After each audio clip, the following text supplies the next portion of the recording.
Today is International Day of Action for Rivers, a day to recognize the importance of rivers and their ecosystems in our communities. Idaho has many beautiful rivers with lush life flowing throughout them.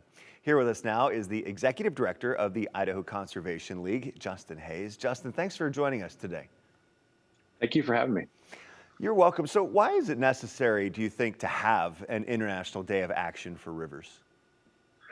You know, rivers are really the lifeblood of so many communities, not only here in Idaho, but internationally. And that's why we have this International Day of Action, a day of action to celebrate how incredibly important our rivers are, but also a day of action to remind people that we have to protect these rivers. We can't take them for granted.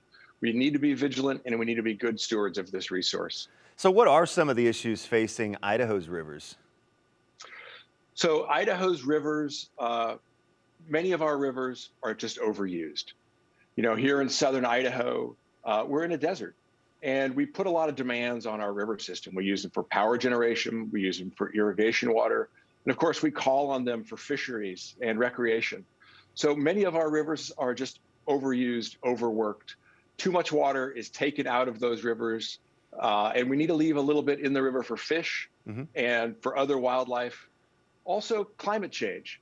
You know, as the planet warms and we're subjected to more droughts and extreme weather conditions, these rivers are warming.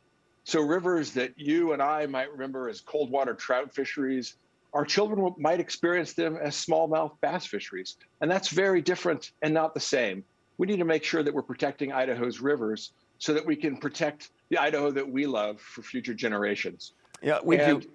I'm sorry, we do have some of these amazing streams. You think of the Salmon River, of course, the Snake River and the Payette River and whatnot. So how is the population, with what you've just been talking about, how is the health of the population of our salmon and steelhead? Yeah, Idaho salmon and steelhead are in really serious decline.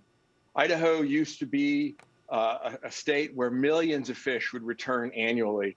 And, you know, Idaho salmon and steelhead, they're born here in high mountain lakes and rivers in Idaho, but they migrate to the ocean. They're anadromous fish. That's their life cycle. They're born in freshwater, they migrate to the ocean, and they've got to make it back to Idaho to spawn. And between Idaho and the Pacific Ocean, there are a number of federal dams downstream in Washington state, and those dams are making it harder and harder for our fish to return to Idaho. So on a good year, we're really excited if we see 20,000 wild Chinook or 20,000 wild steelhead in Idaho. There used to be millions of these fish, though, and we need to get back to that. We need to improve the health of our rivers. And on the Snake River, specifically in Washington state, that means that we need to remove some dams. 4 federal dams on the lower Snake River in Washington state are going to need to come out if we're going to restore Idaho salmon and steelhead to real abundance. And of course, a controversial issue there with a lot of back and forth that's going on, and we'll keep following that to see how it turns out. But, you know, on this specific day of action, is there something that, you know, the general person can do to help protect our fish or to help improve rivers? Yeah. So the most important thing for people in Idaho to do to protect our rivers is to tell our elected officials to protect and restore our rivers.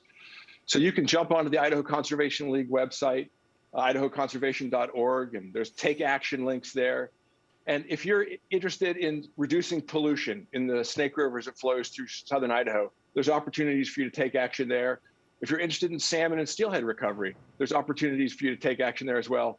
Or if you're in North Idaho and you're concerned about the pollution in the Kootenai River from mining tailings and selenium that's flowing out of coal mines in Canada and contaminating Idaho rivers up north, there's ways for you to take action there. On this day of action, I hope that the people of Idaho will take action and tell the elected officials in our state and nationally how important it is to have healthy rivers in Idaho. Justin, thank you so much for your time on this International Day of Action for Rivers, for joining us here on the News at 4. Thank you. Take care. All right, you too. Have a great day.